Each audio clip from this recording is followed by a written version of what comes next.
Good evening and welcome. My name is Maina Chege. Welcome to Only the Highlights by the Kenyan Wall Street, your first and fresh recap of the biggest stories shaping the world. We move on straight to the overview, and President Ruto faces a stern leadership test with rising tensions between the DRC and Rwanda. At least 23 commercial banks slash their interest rates on lending and deposits following the Central Bank of Kenya's benchmark rate cut. And moving on to the African peer review as well, APRM disagrees with Moody's positive credit rating on Kenya, and they have their reasons.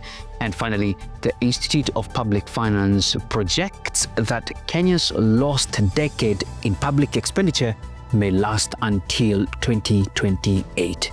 Now let's move on to the stories. And President William Ruto, who is the chairperson of the EAC, or the East African Community, is facing a major leadership test on tensions between the DRC and Rwanda that has continued to escalate. Now, with the M23 rebel group advancing in eastern DRC and Kinshasa accusing Rwanda of backing the insurgents, the region is on edge. President Ruto now finds himself at the center of high-stakes diplomacy after he convened an emergency meeting on Wednesday with DRC President Felix Tshisekedi failing to attend. As the African Union Commission election fast approaches, Ruto's diplomatic maneuvering of the conflict will either strengthen or jeopardize Kenya's bid for the AUC chairperson, and we sit back to it and see the results.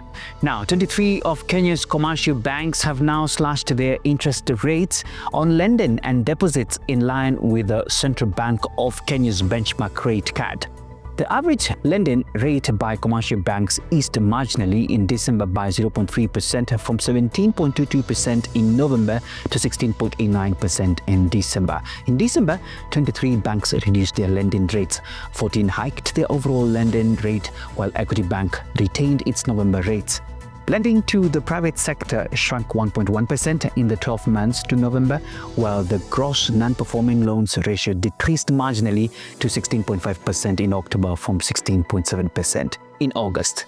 Moving on, the African Peer Review Mechanism, APRM, a body of the African Union, has disagreed with Moody's positive rating on Kenya, terming it as irresponsible.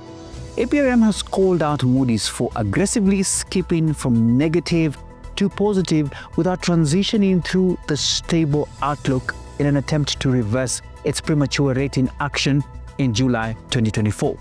Now, on Friday, Moody's revised Kenya's outlook to positive from negative, citing a potential ease in liquidity risks and improving debt affordability over time. APRM argues that positive ratings was premature, saying that Moody's downgrade rating in July 2024 was speculative, as it had not accounted for things like spending allocations, the final budget, the finance bill, the new cabinet, and midterm review data on the appropriation bill. What will they say?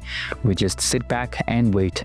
Kenya is experiencing a lost decade in public expenditure that may last until 2028 due to large fiscal deficits, weak export performance, and sluggish investment growth. The Institute of Public Finance has said that.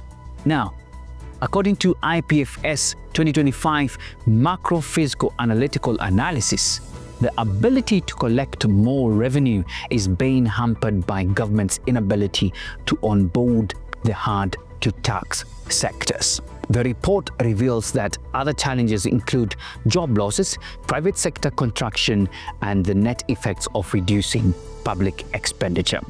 Where does this leave the country? This leaves the country with a razor-thin margin to withstand any fiscal shocks, saying that it struggles to balance between lowering expenditure, increasing collections, and repaying public debt. According to the IPF, how the government tackles fiscal transfers to counties, revenue reforms, implementation of social health insurance fund that is chief, fiscal deficit, and debt sustainability are key issues to monitor as the year progresses. As always, if you want to dive deeper into these stories and stay up to date on everything impacting business here in Kenya, be sure to subscribe and follow the Kenyan Wall Street on all social media handles and channels. And thank you so much for tuning in, and we look forward to giving you an extra review and seeing you again next week.